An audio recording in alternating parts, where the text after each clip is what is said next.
आप सबकी बहुत डिमांड थी गुरुजी, अब अगला चैप्टर यानी काल का आप लोगों ने सुपड़ा कर दिया है साफ, क्योंकि काल अब मुझे लगता है कि चाहे वो किसी भी लेवल की परीक्षा में पूछे, चाहे वो बोर्ड लेवल की परीक्षा में पूछे या कॉम्पिटिशन लेवल की परीक्षा में पूछे, मुझे नहीं लगता कि अब आपको कोई परेशानी होगी।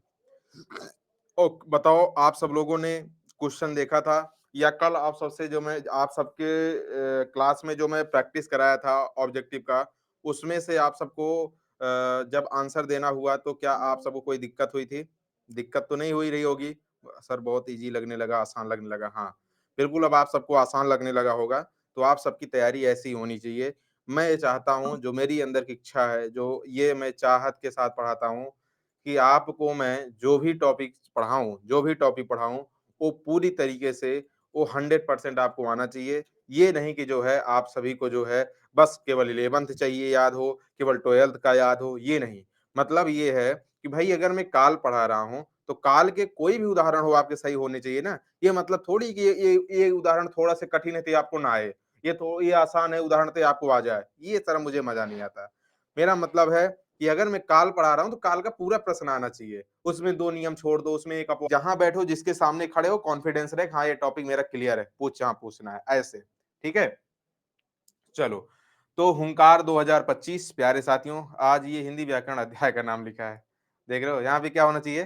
ध्यान देना प्यारे साथियों, थोड़ी-सी मिस्टेक है। तो यहाँ पे मैं ब्रैकेट में लिख दे रहा हूँ, क्या है ये? शब्द विचार है। क्या है? शब्द विचार।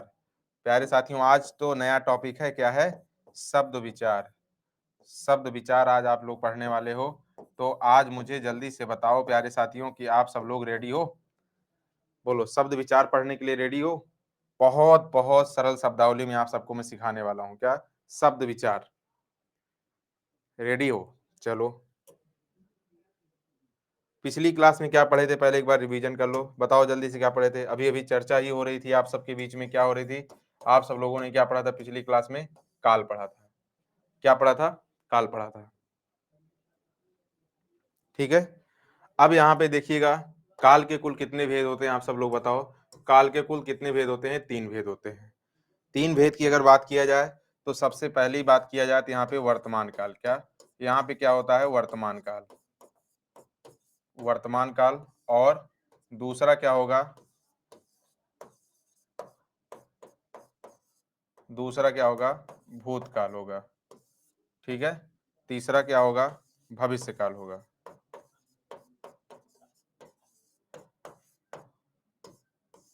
भविष्य काल।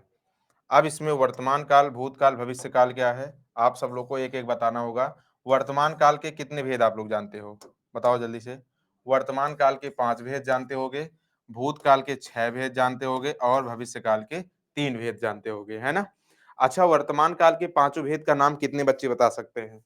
वर्तमान काल के जो पाँचों भेद हैं उसके नाम कितने बच्चे बता सकते हैं? सर हम, अरे वाह! हाथ उठाओ, खूब तेज़ी से हाथ उठाओ, कौन-कौन बता सकता है? चलो वेरी नाइस। ये बच्चे देख रहे हो, अरे वाह! Very good. भैया आप सब लोग फिर नाम बता दो। सामान्य, पूर्ण, अपूर्ण, संदिग्ध, संभाव्य। क्या? क्या होगा? सामान्य, पूर्ण, अपूर्ण, संदिग्ध, संभाव्य। और बात किया जाए जो है, भूतकाल के जो 6 भेद होंगे वो कौन-कौन से होंगे? सामान्य, आसन्न, पूर्ण, अपूर्ण, संदिग्ध, संभाव्य। और आगे बात किया जाए भविष्य काल के, तो सामान्य, संभाव्य और सॉरी यहाँ पे ना सामान्य, आसन्न, पूर्ण, अपूर्ण, संदिग्ध, संभाव्य नहीं होगा। यहाँ पे क्या होगा? हेतु मध्य भूतकाल ना, हेतु मध्य। ठीक है? हाँ। और यहाँ पे सामान्य, संभाव्य और हेतु मध्य। बोलो, इतनी बात सबको याद है? इतनी बात सबको याद है?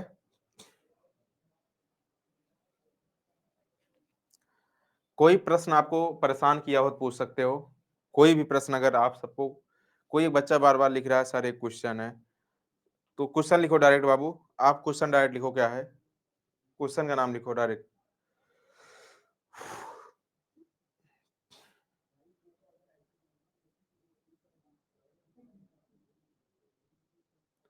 उसे पैदल विद्यालय जाना पसंद है। ठीक है? अब इसमें जो है आप सबको ऑप्शन मिला होगा, ऑप्शन पे डिपेंड करेगा जैसे इसमें कोई पहचान नहीं दिख रही है। जब कोई पहचान नहीं दिख रही है, इसमें ऑप्शन क्या है? ऐसा करना ऑप्शन तो एक-एक लिख नहीं पाओगे इस तरह। आप जो है ना, आप भेज देना डाउट सेशन में चाहे भेज देना, चाहे आप जो है मैसेज पे भेज देना, जहाँ भी आपको मन हो भेज देना। मैं इसकी रिप्लाई जो है कल आप सबको लाइव क्लास में बता दूँगा, ठीक है? क्योंकि क्या होता है, कोई-कोई क्वेश्चन में वो ऑप्शन पर निर्भर करता है। अभी मैं बताऊँ उसमें ऑप्शन ना हो, तो फिर दिक्कत होगी। तो जो भी बच्चा पूछा है, प्लीज़ आप जो है चाहे डाउट सेशन, कमेंट मैसेज जहाँ भी आपकी मर्ज़ी होगी भेजिएगा। कल आके मैं क्लास में जो है इसकी चर्चा करूँगा, जिससे हर बच्चा जो है उसको अच्छे से जान जाएगा। इसके लिए परेशान होने की ज़रूरत आपको नहीं है। कमेंट थोड़ा तेज़ चल रहा है, इसलिए जो है आधा भी ऑप्शन दिखेगा, आधा नहीं दिख पाएगा। तो बिल्कुल परेशान ना हो, मैं डाउट आप सबका क्लियर करके चलूँगा। तो आप सब लोग भेज दीजिए उसमें ग्रुप में, ठीक है? सॉरी क्या बोलते हैं उसको? डाउट सेशन में। चलिए, आज का टॉपिक क्या है? शब्द विचार। आज का टॉपिक क्या है? शब्द विचार। अच्छा बताओ ये टॉपिक कितने बच्चे पढ़े हो? ये टॉपिक कितने बच्चे पढ़े हो बताओ? शब्द विचार कितने ऐसे बच्चे हैं जो पढ़े हैं? बहुत से बच्चे कह रहे हैं सर हम पढ़े हैं। बहुत से बच्चे नो का भी जवाब दे रहे हैं नहीं पढ़े। क्यों नहीं पढ़े? शब्द विचार का मतलब क्या है जानते हैं? शब्द, जो आप सब लोग जानते हैं शब्द। शब्द विचार का मतलब क्या होता है? शब्द। शब्द विचार का मतलब क्या होता है? शब्द। ठीक है? अब ये शब्द क्या होता है आपको मैं बताता हूँ। देखिएगा, आपके सामने लिखी गई है, भाषा की सबसे छोटी इकाई क्या होती है? ध्वनि होती है। भाषा की सबसे छोटी इकाई क्या है? ध्वनि है। इसका मतलब जैसे मुख से कोई भी छोटी आवाज निकले, क्या उसको आप लिख सकते हो? जैसे अभी आप मान लीजिए कुछ बोले, मैं उस ध्वनि को ना सुन पाया या सुन पाया तो समझ ना पाया। केवल सुन पाया लेकिन समझ ना पाया। तो अच्छा ये बताओ जिस ध्वनि को आप समझ नहीं सकते उसको लिख सकते हो क्या? जिस ध्वनि को आप समझ नहीं सकते उसको लिख सकते हो क्या? नहीं लिख सकते। इसलिए भाषा की सबसे छोटी इकाई क्या होगी? इकाई ध्वनि होगी। लेकिन अगर ऑप्शन में ध्वनि ना मिला, अक्षर या वर्ण मिल गया, तो वर्ण या अक्षर मिल गया और ध्वनि ना रहा, तो यही सही मान लिया जाता है। ठीक है? अगर ध्वनि और वर्ण अक्षर दोनों रहेगा, तब तो ध्वनि ही मानना पड़ेगा। तो भाषा की सबसे छोटी इकाई क्या हो जाएगी? ध्वनि। और भाषा की सबसे छोटी लिखित इकाई मतलब जिसको लिख सको ऐसी सबसे छोटी इकाई क्या है जिसको आप सब लोग लिख सको? क्या? जिसको आप सब लोग लिख सको वो क्या है? वर्ण या अक्षर है। क्या है? वर्ण या अक्षर होता है। भाषा की सबसे छोटी लिखित इकाई क्या होती है? वर्ण या अक्षर होती है। ठीक है? आप सब लोग ध्यान देना क्योंकि इसको हम लोग लिख सकते हैं जैसे का, खा, गा, घा, अंग सब अक्षर है ना, इसको हम लोग क्या करते हैं? लिख सकते हैं। ठीक है? वर्णों के सार्थक समूह को क्या कहते हैं? शब्द कहते हैं। सार्थक समूह का मतलब जैसे वर्ण लिख देता हूं, का हो गया, मा हो गया, ला हो गया, ये सब क्या वर्ण है? अक्षर हैं। इनको हम लोग सार्थक शब्दों में मतलब इसको क्या करेंगे? सार्थक समूह में रखेंगे। जब सार्थक समूह का मतलब चाहे कमल भी सार्थक शब्द होता है और कलम भी होता है। कुछ भी लिख दो, मान लो मैं कलम लिख दिया, यहाँ पे क्या हो गया? कलम। अब ये क्या हो गया? शब्द हो गया। अब ये क्या हो गया? शब्द हो गया। अभी तक क्या था? वर्ण था। तो जब वर्णों के सार्थक समूह को जो है वर्णों के सार्थक समूह को एक साथ जब हम लोग जो है रख देते हैं, उसी को क्या कहते हैं? शब्द कहते हैं। वर्णों के सार्थक समूह को क्या कहते हैं? शब्द कहते हैं। ठीक है? तो यहाँ पर इस 3 बात को ध्यान देना है। भाषा की सबसे छोटी इकाई ध्वनि होती है, भाषा की लिखित सबसे छोटी इकाई वर्ण या अक्षर होती है और वर्णों के सार्थक समूह को शब्द कहते हैं। इतनी बात क्लियर है? अब वर्णों के हाँ, कुछ बच्चे कह रहे हैं सर वर्णमाला, वर्णों के सार्थक समूह को शब्द कहते हैं। आप वर्णों के सुव्यवस्थित समुदाय को वर्णमाला कहते हैं। जो वर्णों के सुव्यवस्थित समुदाय पूरे समुदाय को, तो ध्यान देना जे का खा गा उसे वर्णमाला कहेंगे, तो आप सब लोग पढ़े ही हो। ठीक है? सार्थक समूह को क्या कहेंगे? शब्द।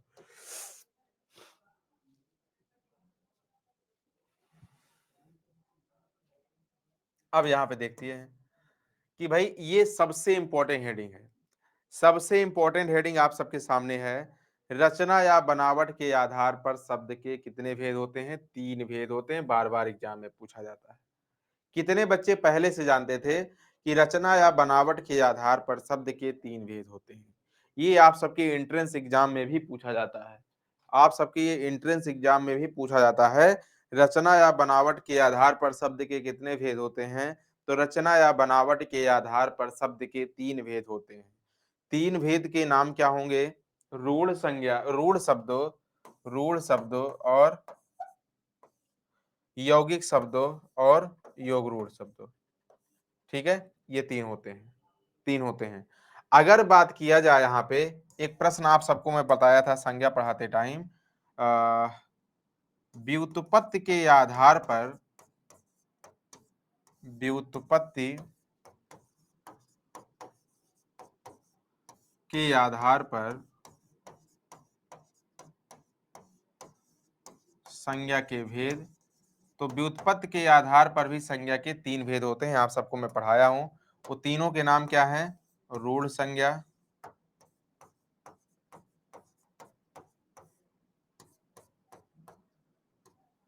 दूसरा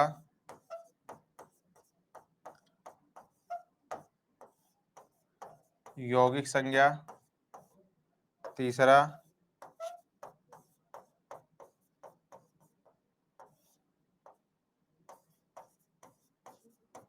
योगरूढ़ संज्ञा। ठीक है, इस बात को ध्यान देना। इतनी बात क्लियर है? व्युत्पत्ति के आधार पर संज्ञा के कितने भेद हो? 3। अब देखो, सेम सेम दिख रहा है, ये भी पूरा सेम, ये भी सेम। उदाहरण भी, परिभाषा भी दोनों समान होती है। बस जहां पे शब्द का प्रयोग हुआ यहां संज्ञा हो गया, यहां संज्ञा की जगह वहां शब्द हो गया है। समझ रहे हैं? पूरा सेम है। रूढ़ शब्द, यौगिक शब्द, योगरूढ़ शब्द। इधर भी देखोगे, रूढ़ संज्ञा, यौगिक संज्ञा, योगरूढ़ संज्ञा बहुत समान है, एकदम सेम सेम है। इतने कोई दिक्कत नहीं है? बोलो। तो अब यहाँ पे आप सबको ध्यान देना है कि व्युत्पत्ति के आधार पर तो ये आप सब लोग पढ़े ही थे, लेकिन रचना या अगर बनावट के आधार पर, रचना या बनावट के आधार पर अगर आपसे पूछे शब्द के भेद, तो आप 3 याद रखिएगा। क्या क्या 3 याद रखोगे? रूढ़, यौगिक, योगरूढ़। क्या? रूढ़, यौगिक, योगरूढ़। ठीक है। अब यहाँ पे देखिएगा कि सबसे पहले हेडिंग क्या है? रूढ़ शब्द। रूढ़ शब्द क्या होता है? ठीक है।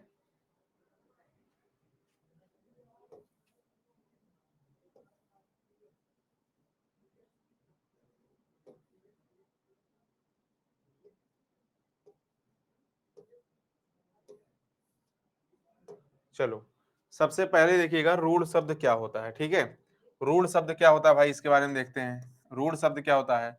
जिस शब्द को सार्थक खंड में अलग ना किया जा सके उसे क्या कहते हैं? रूढ़ शब्द कहते हैं। उसे क्या कहते हैं? रूढ़ शब्द कहते हैं। जिसको जो है सर जी व्युत्पत्ति के आधार पर, लल्ला मेरे बच्चे, व्युत्पत्ति के आधार पर धैर्य रखो, आगे हेडिंग उसकी मिलने वाली है। 4 होंगे, तत्सम तद्भव देशज विदेशज। ठीक है।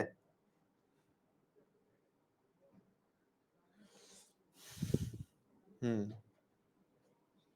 टेस्ट ले रहा है। चलो, जिस शब्द को सार्थक खंड में क्या हो, अलग ना किया जा सके, क्या अलग ना किया जा सके, उसे क्या कहेंगे? उसे रूढ़ शब्द कहेंगे। उसे रूढ़ शब्द कहेंगे। कैसे? जैसे देखिएगा, सर इसे पढ़ा चुके हैं, इसे नहीं पढ़ाए होंगे दोस्त, उस संज्ञा में पढ़ाए रहे होंगे। हालांकि पूरा कॉमन कर रहा है, पूरा मिल रहा है, लेकिन इसे आप लोगों को मैं संज्ञा।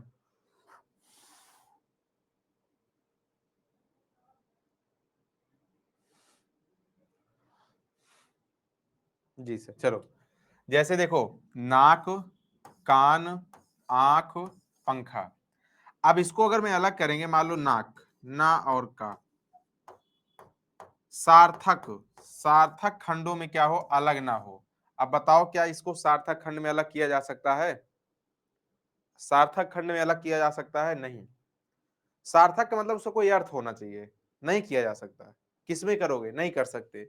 इसी तरह इसको कर सकते हैं क्या? नहीं कर सकते। इसको, इसको, इसी के आगे और भी एग्जांपल लिख सकते हो, कुर्सी, मेज, नहीं कर सकते, ठीक है।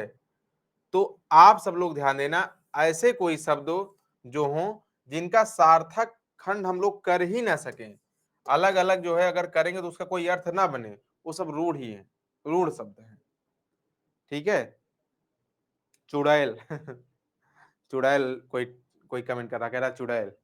अभी अपने दीदी लोग से बता देंगे ना, तो अभी हमारी दीदी लोग आपको है ना पीट डालेंगे। माना कि हमारी दीदी लोग चुड़ैल नहीं है, ठीक है, हम चुड़ैल नहीं कह रहे हैं अपनी दीदी लोग को, ठीक है, ठीक है। माना कि मेरी दीदी लोग चुड़ैल नहीं है, लेकिन पता है बता दूंगा ना तो इसे तुमको भी नोच लेंगी सर इनडायरेक्टली चुड़ैल बोल रहे हैं मुझे, नहीं नहीं नहीं नहीं भाई देखो, आप सब लोग मत बोलो सब मेरी दीदी है, ठीक है, मेरी बहना है, इन लोगों को कुछ मत बोलना, ठीक है। थोड़ा दीदी लोग को चिढ़ाने में मजा आता है यार, ठीक है, गुस्सा मत होना दीदी। चलो, यौगिक शब्द क्या है? यौगिक शब्द देखिएगा, जिस शब्द का सार्थक का होना चाहिए, जिस शब्द का सार्थक खंड हो सके, जिस शब्द का सार्थक खंड हो सके उसे क्या कहेंगे? उसे यौगिक शब्द कहेंगे, उसे यौगिक शब्द कहेंगे। ध्यान देना, ऐसे शब्द जो दो या दो से अधिक, ऐसे शब्द जो दो या दो से अधिक शब्दों के योग से बनते हैं उसे यौगिक शब्द कहते हैं। ऐसे शब्द जो दो या दो से अधिक शब्दों के योग से बनते हैं उसे यौगिक शब्द कहते हैं, उसे क्या कहते हैं? यौगिक शब्द कहते हैं। जैसे सबसे पहला एग्जांपल यथा संभव, इसको हम लोग अलग करेंगे तो एक तो हो जाएगा यथा और दूसरा क्या हो जाएगा? संभव, ठीक है, चाहे ऐसे लिखो चाहे जैसे शब्द में है वैसे लिख सकते हो। एक क्या हो जाएगा? संभव। अब देखो, यथा का भी अर्थ होता है कि अनुसार, यथा का अर्थ क्या होता है? अनुसार। और संभव का मतलब संभव, जितना संभव हो सके या संभव के अनुसार, यथा संभव, यथाशक्ति, है ना, यथा योग्य कहते हैं ना हम लोग, जैसा यथाशक्ति, जैसी शक्ति हो वैसे दान करो ना, यथा प्रेम, जैसा प्रेम हो। तो दोनों का अर्थ निकलता है। विद्या और आलय, तो विद्या का भी अर्थ है, विद्या का अर्थ धन भी होता है, और विद्या तो आप जान ही रहे हैं जो माँ सर्व भगवती कृपा हम लोग पर है। और आलय का मतलब होता है घर या मंदिर या विद्यालय या स्कूल, दोनों का अर्थ होता है। रसोई घर, रसोई का भी अर्थ होता है, रसोई का अर्थ होता है जहाँ पकवान बनता है, खाना बनता है, जहाँ भोजन बनता है, जहाँ प्रसाद बनता है। और घर का अर्थ क्या हो जाएगा? घर का अर्थ हर कोई जानता है, घर का अर्थ क्या होता है, ठीक है। प्रतिदिन, प्रति का अर्थ होता है, आप जान ही रहे, रोज, डेली जिसे अंग्रेजी में कह सकते हो। दिन का मतलब हर कोई जानता है। तो दोनों क्या हो? दोनों का अर्थ हो मतलब सार्थक खंड हो, उसे क्या हो जाएगा? वहां पे क्या हो जाएगा? वो सब यौगिक शब्द हो जाएंगे, वो सभी यौगिक शब्द हो जाएंगे, ठीक है। दोनों क्लियर हो गया, रूढ़ शब्द और यौगिक शब्द क्लियर।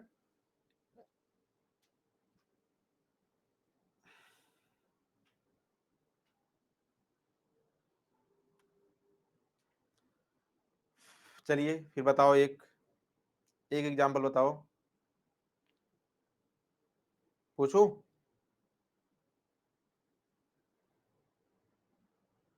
गगन चुंबी, गगन चुंबी में कौन सा शब्द है?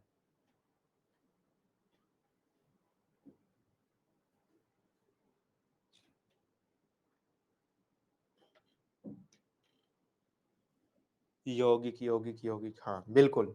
चलो, चलो अच्छा ये बता लिए। आप बताओ, तुलसी रचित, इसमें कौन सा शब्द है? तुलसी रचित, यौगिक, हाँ, तुलसी का भी अर्थ है, रचित मतलब लिखना, और गगन चुंबी मतलब गगन का भी अर्थ है, चुंबी मतलब चूमने वाला, उसका भी अर्थ है, सही बात है। तीसरा है क्या? योग रूढ़ शब्द। क्या तीसरा क्या है? योग रूढ़ शब्द, योग रूढ़ शब्द, दो या दो से अधिक शब्दों का योग हो। चलो भाई, दो शब्दों का योग हो, और क्या हो? दोनों के योग का अर्थ किसी तीसरे अर्थ को प्रकट करे।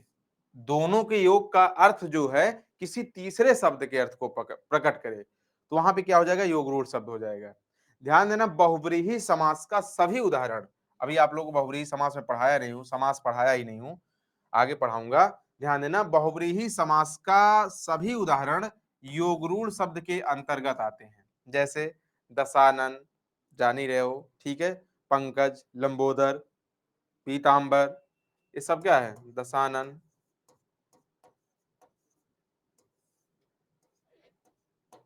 चतुर्भुज,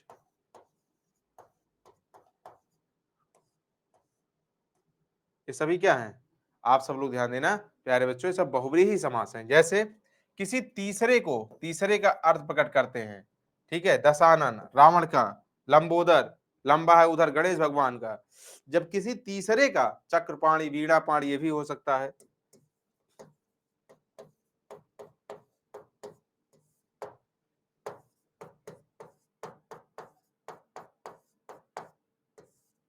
ठीक है,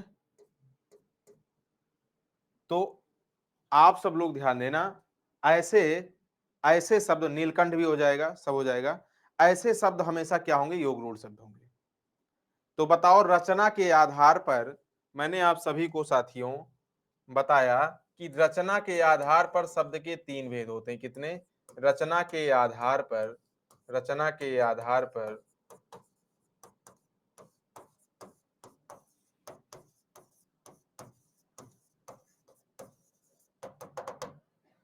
शब्द के कितने भेद होते हैं, तीन भेद। तीनों के नाम बात किया जाए तो रूढ़ शब्दों,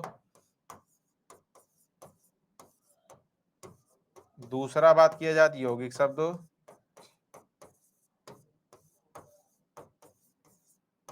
और तीसरा बात किया जाए तो योगरूढ़ शब्दों।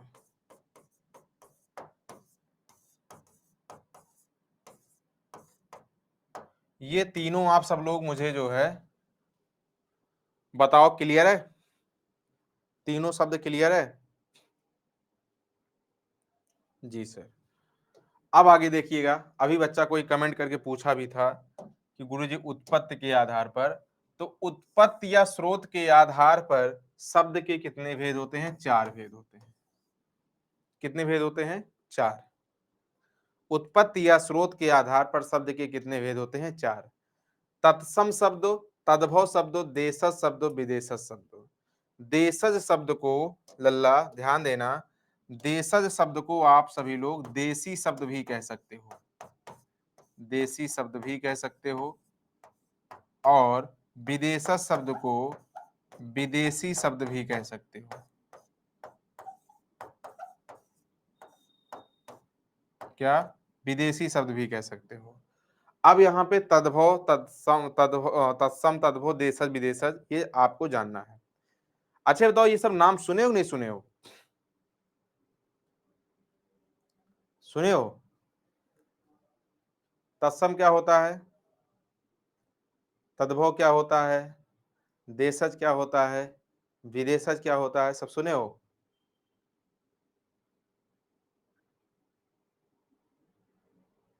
जी सर, सुने हैं। तो अब यहाँ पे देखिएगा, सबसे पहले हम लोग शुरुआत करेंगे तत्सम शब्द पे, कि तत्सम शब्द क्या है। ठीक है, लिखा है देखो, तत् धन सम। सबसे पहले सभी बच्चे कमेंट करके मुझे बताएंगे, तत्सम शब्द में कौन सी संधि है, तत्सम शब्द में कौन सी संधि है, जल्दी बताओ, इसको मैं पढ़ाया हूं।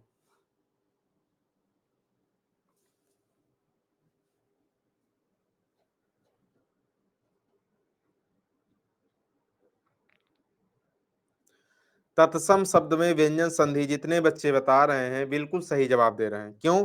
क्योंकि इसका विच्छेद क्या हो जाएगा, तत् धन सम। क्या हो जाएगा, तत् धन सम। अच्छा ये बताओ, ये रूल किसी को याद है, तुक्का मार रहे हो? कितने लोग को रूल याद है, मतलब कौन सा रूल इसमें काम कर रहा है, कितने लोग को याद है? याद है, कुछ लोग कह रहे हैं हमें याद है, चलो बता दो फिर क्या है इसमें।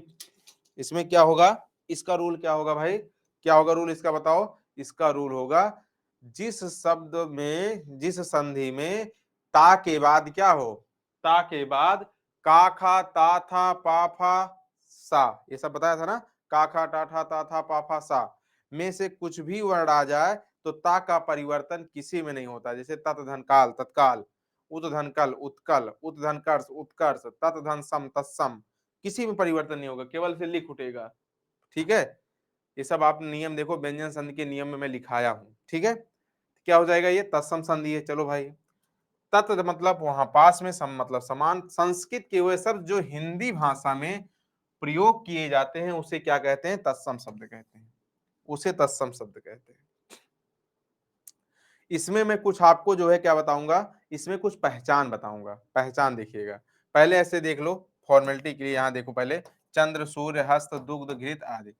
सबसे पहली बात तो किसी भी अक्षर पर अगर आप मान लो, ये माना का लिखा हूं, ठीक है, मान लीजिए कोई यूनिक का ही रहे, कोई भी व्यंजन रहे, किसी भी व्यंजन पे अगर ऐसे रेफरा ऊपर लगा है तो उसको 100% क्या लगाओगे?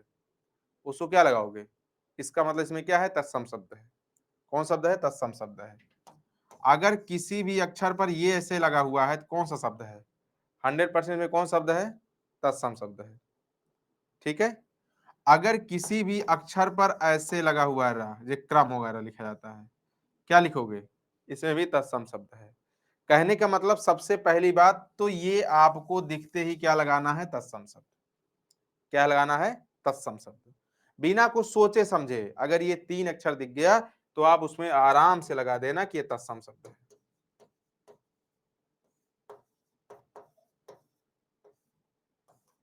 तत्सम शब्द है। जैसे देखो, चंद्र में यह लगा हुआ है, सूर्य में ऊपर लगा हुआ है, हस्त भले नहीं दिख रहा है, यहाँ पे देखो री, यहाँ दोनों नहीं दिख रहा है। तो इसका हम लोग जानते हैं, हस्त का मतलब यहाँ पे तद्भव क्या होगा? हाथ हो जाएगा, दूध का दूध हो जाएगा।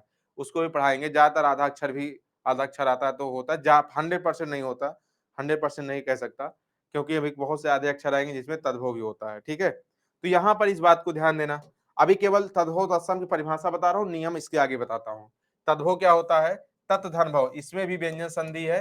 वे शब्द जो संस्कृत, पाली, प्राकृत, अपभ्रंश, अवभट्ट होते हुए भी हिंदी भाषा में प्रयोग किए जाते हैं उसे तद्भव शब्द कहते हैं। जैसे आग, चांद, सूरज, हाथ, घी, दूध, उसी का पूरा लिखा हुआ है। जैसे अग्नि का आग हो जाएगा, चंद्र का चांद हो जाएगा, सूर्य का सूरज हो जाएगा, हस्त का हाथ हो जाएगा, और घृत का घी हो जाएगा, दुग्ध का दूध हो जाएगा, ये सब होगा। अब यहाँ पर घृत का गुरुजी क्या होगा? घी। घृत का घी होगा लल्ला। ठीक है, अब देखो यहाँ पर किसी भी अक्षर पर अगर आप सब लोग को अगर चंद्र बिंदु दिख जाए, क्या चंद्र बिंदु दिख जाए तो वहां पे क्या लगाओगे? चंद्र बिंदु दिखेगा तो क्या लगाओगे बताओ? ये वाला ऐसे चंद्र बिंदु, तो वहां पे तुरंत क्या लगाओगे? जैसे ये लिखा चांद, उस पर तुरंत लगाओगे तद्भव। उस पर क्या लगाओगे? तद्भव। तुरंत तद्भव लगा देना। तुरंत उस पर क्या लगाओगे? तद्भव। जैसे पहला नियम आपके सामने दिख रहा है, पहला नियम आपके सामने है, नियम नंबर 1। अब देखो कुछ 8-10 नियम है आपको मैं बता रहा हूं, उसके बाद प्रैक्टिस कराऊंगा। चंद्र बिंदु का प्रयोग, पहले देखो तत्सम तद्भव पहचानने के कुछ महत्वपूर्ण नियम। चंद्र बिंदु का प्रयोग सदैव किसमें होता है? तद्भव में होता है। सदैव किसमें होता है? तद्भव में। सदैव तद्भव में होता है। जैसे लिखा है देखो, आपके सामने लिखा आंख, यहाँ पे देखो क्या है? चंद्र बिंदु है, आंख का क्या हो जाएगा? अच्छी। इधर क्या लिखा? मुंह, मुंह का क्या हो जाएगा? मुख।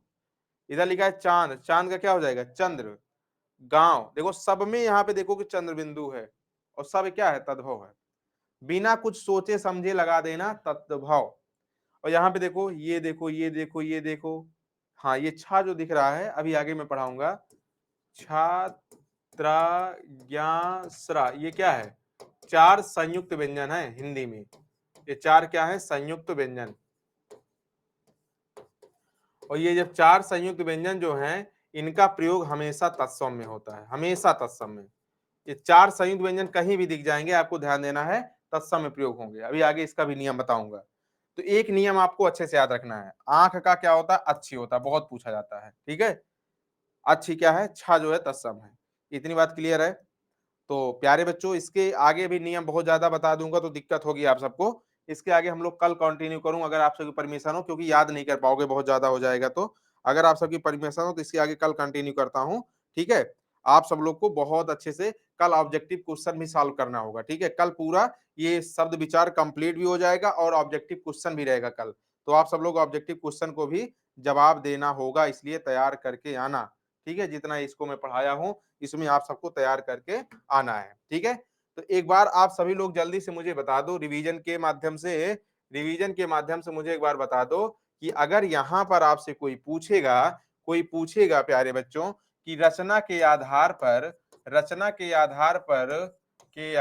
पर शब्द के कितने भेद होते हैं, क्या बताओगे? आधार पर शब्द के भेद कितना बताओगे? प्यारे साथियों, आप सब लोग क्या बताओगे? 3 बताओगे। अच्छा भैया, अगर उत्पत्ति या स्रोत के आधार पे पूछ लेगा तो क्या बताओगे? के आधार पर पूछ लेगा तो जल्दी बताओ। के आधार पर शब्द के भेद क्या बताओगे? शब्द के भेद क्या बताओगे? 4 बताओगे। अगर मान लीजिए 4 ऑप्शन में नहीं है, 5 है, 5 लगा देना। क्यों? क्योंकि वहां पे संकर शब्द ऐड कर दिया जाता है। क्या? संकर शब्द, ठीक है, हाइब्रिड वाला, ठीक है, संकर शब्द ऐड कर दिया जाता है। लेकिन 4 ऑप्शन में नहीं रहेगा तब 4 5 दोनों रहेगा, 4 ही लगाना है। 4 5 दोनों रहेगा, 4 ही लगाना। लेकिन 4 मान लो नहीं है तब 5 लगा देना। यहाँ पर ये तो हो गया रिवीजन आप सबका। और कल आप सबको गृह कार्य में पहली चीज तो डीपीपी का आंसर देना है पूरा, और उसके साथ साथ क्या देना है, इसके जो अभी आपको शब्द पढ़ाए गए इसके एग्जाम्पल अच्छे से पढ़ के आना है। इसके नियम अच्छे से पढ़ के आना है, जिससे कल एमसीक्यू पूरा का पूरा आप सब लोग फोड़ दो। शब्द विचार कल आप सबको मैं पढ़ाऊंगा भी, उसके साथ साथ एमसीक्यू भी आपके लिए मैं कुछ ना कुछ लेकर आऊंगा, जिससे आप सबका जवाब ज्यादा से ज्यादा मुझे मिल सके। प्यारे बच्चों, आज के लिए इतना ही। अच्छा, कल लाइव पोल टेस्ट रहेगा ना? चलो कोई बात नहीं है, ठीक है, ठीक है, ठीक है, मैं समझ गया बात को, आपकी बात को समझ गया। कल तो क्या है, कल तो आप सबका लाइव पोल टेस्ट है, ठीक है। चलो, तो कल अगले नेक्स्ट मतलब समझ लो उसको जो अभी भी ये क्लास था ये मंडे को चल जाएगा। तो कल आप सबका क्या होगा? लाइव पोल टेस्ट होगा। तो आप सब लोग लाइव पोल टेस्ट के लिए अगर बात किया जाए तो टॉपिक क्या लगाओगे? टॉपिक क्या है लाइव पोल टेस्ट के लिए? लाइव पोल टेस्ट के लिए इसके पहले क्या पढ़े थे आप? काल और वचन, काल और वचन पढ़े थे ना? तो आप सबका ये काल से और वचन से 10-10 प्रश्न रहेगा। इसको खूब अच्छे से पढ़ना, ठीक है। काल और वचन से खूब अच्छे से पढ़ के आना, ठीक है। आज के लिए इतना ही प्यारे बच्चों। आप सभी लोग खूब स्वस्थ रहें, मस्त रहें, अपना ख्याल रखना। Bye bye, take care, thank you very much. आप सब लोग अपने अपने मम्मी पापा का ख्याल रखना। मैं अपनी वाणी को माँ सरस्वती के चरणों में समर्पित करते हुए आज के लिए इतना ही। आप सभी को बहुत बहुत धन्यवाद।